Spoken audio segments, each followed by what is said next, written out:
Dr. Panagariya, we are at the 28th edition of Business Today Banking Awards, and over the years we have not only awarded the best performing banks and financial institutions, but in a way this event, this ceremony in its various forms has also tracked the evolution of Indian banking. The question that I have for you is from an era of phone banking, as was said.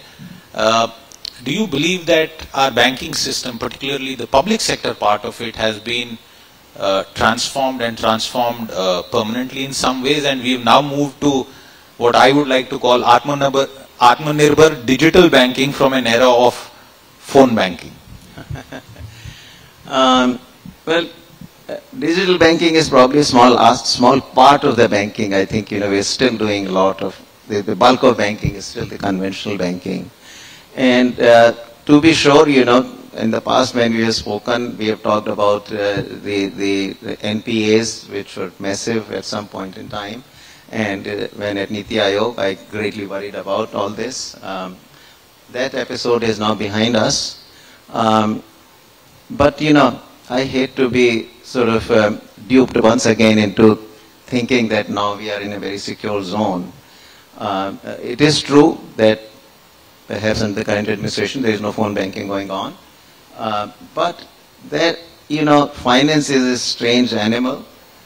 In what way it is going to come back to, recreate itself in the NPAs, etc., is hard to predict. But our own history has been, this was not the first episode, by the way, it was the biggest one so far, but it was not the first, it was at least a second and possibly third episode of these NPAs happening. And one thing you see, which is very asymmetric, is that all the money that the government had to invest was invested in the public sector banks. Government did not invest anything in the private sector banks. It did rescue one of the banks, but in the end, no public money actually got lost in doing so. So I personally still think, I have not changed my mind, this is in fact a good opportunity when the banks are now in good health, right? When they're in bad health, there is always the refrain that, they are undervalued, and therefore if you privatize, will not get their full value. Well, right now, they are flourishing, they have solid value. This is a good time to privatize. I think the government should not, again, this is my economist hat.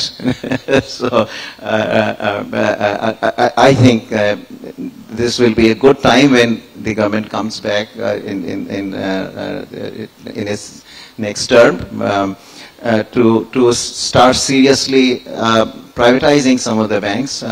This is going to be a very long drawn process anyway. So it's not an issue of, that you're going to privatize all public sector banks, but the process should begin because I still think that in the end, the commercial pressure is required for banking to be efficient, like any other manufacturing or other kind of activity. Any commercial activity, basically the pressure of the markets is very important. And we can, as privatization progresses, you can assess and judge whether the privatized banks are actually doing better than those that would not have been yet privatized, and then take a call on the other banks at that stage. But that process really, I think, does need to begin soon.